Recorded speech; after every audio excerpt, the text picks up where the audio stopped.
Sunlight dappled through the green leaves as Lily pedaled her bright red bicycle down a familiar path.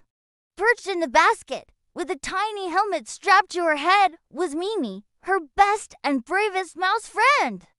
They loved their afternoon rides, exploring every nook and cranny of their quiet town. Today, however, their usual route took an unexpected turn. Just past the old oak tree, where they usually turned for home, was a path they'd never noticed before. It was overgrown with weeds and twisted vines, leading towards a silhouette they'd only ever seen from a distance. "Hey, Mimi," Lily said, slowing her bike to a gentle stop. "Look over there." Mimi stood up on her hind legs, her little nose twitching. There it was, the old Blackwood house. It stood on a hill, all crooked windows and peeling paint, with a pointy roof that looked like a witch's hat. The townsfolk always whispered stories about it, calling it spooky and haunted. But to Lily and Mimi, it didn't look haunted. It looked interesting. "What do you think?" Lily whispered, a grin spreading across her face. "Should we go have a look for fun?" Mimi squeaked an enthusiastic yes, her tiny eyes wide with excitement. An adventure was exactly what they needed. Leaving her bike hidden behind a large bush, Lily, with Mimi safely tucked in her pocket, tiptoed up the creaky wooden steps of the porch. The front door was slightly ajar, as if inviting them in. With a gentle push, it swung open with a long, low groan that echoed through the dusty air inside. They stepped into a grand entryway. Sunlight streamed through a grimy window, illuminating swirling dust motes that danced in the air like tiny fairies. Cobwebs hung from the ceiling like delicate, silvery chandeliers. It was quiet, except for the sound of their own breathing and the faint thumping of Lily's heart. "Hello," Lily called out, her voice sounding small in the vast space. The only reply was an eerie silence. They decided to explore the room to their left. It was a large living room, filled with furniture covered in white sheets. The shapes looked strange and lumpy in the dim light. Suddenly, a figure in the corner seemed to move. It rose up, a tall, white form, and a faint wail filled the air.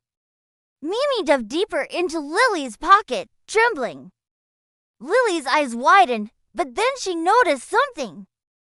The wind was whistling through a crack in the window pane, making the sheet billow and flutter. "A whale? No, it was just the wind." Lily giggled, her fear melting away. She walked over and pulled the sheet off. Underneath wasn't a ghost, but a tall, ornate grandfather clock, its pendulum still.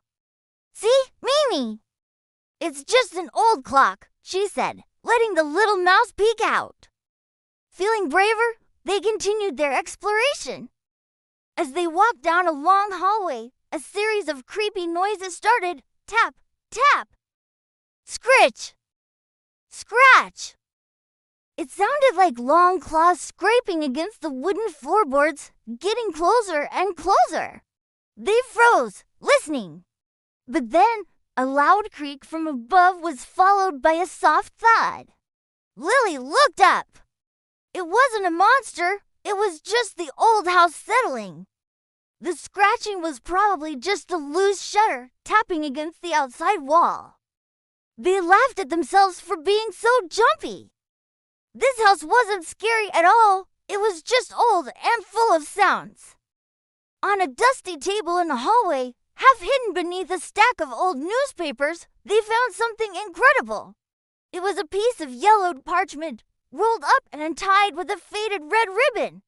Lily carefully untied it. It was a map!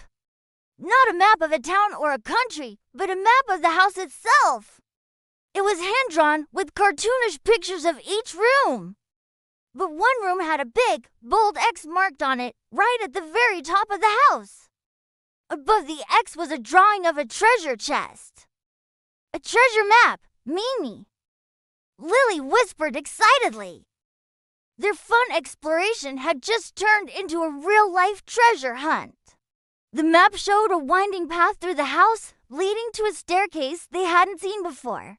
They followed the arrows and dotted lines drawn in faded ink, passing through a dusty dining room and a kitchen with pots and pans still hanging on the walls.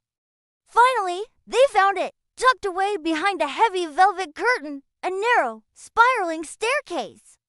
It was dark and looked like it went straight up into the shadows of the ceiling. This was the way to the attic. This was the way to the X. Taking a deep breath, Lily started to climb, holding the map tightly in one hand. Mimi peeked out from her pocket, her whiskers twitching with anticipation. The wooden steps creaked and groaned under Lily's feet, each sound echoing in the tight, enclosed space. As they got higher, it grew darker and warmer. A musty smell of old wood and forgotten things filled the air. The map had shown a monster guarding the treasure, a silly drawing of a beast with 3 eyes and sharp teeth. Lily's heart started to beat a little faster again. What if this time it wasn't just the wind or the house settling? At the top of the stairs was a small, round door. Lily reached out and turned the rusty knob. With a final, loud creak, the door swung open and they stepped into the attic. It was a huge, cavernous room under the pointy roof. Beams of light sliced through the gloom from a single, grimy porthole window, illuminating a world of forgotten objects. There were stacks of books, old trunks, a rocking horse with one ear missing, and dress-up mannequins wearing funny hats. And right in the center of the room, exactly where the X was on the map, sat a large, wooden chest bound with iron straps. There was no monster, just a dusty, silent room waiting to share its secrets. Lily and Mimi rushed over to the chest. It was heavy, and the lid was stuck fast. Lily pulled and pulled, her face turning red with effort. Finally, with a loud snap, the rusty lock gave way, and the lid sprang open. Lily and Mimi gasped. It wasn't filled with gold or jewels. It was filled with something much, much better.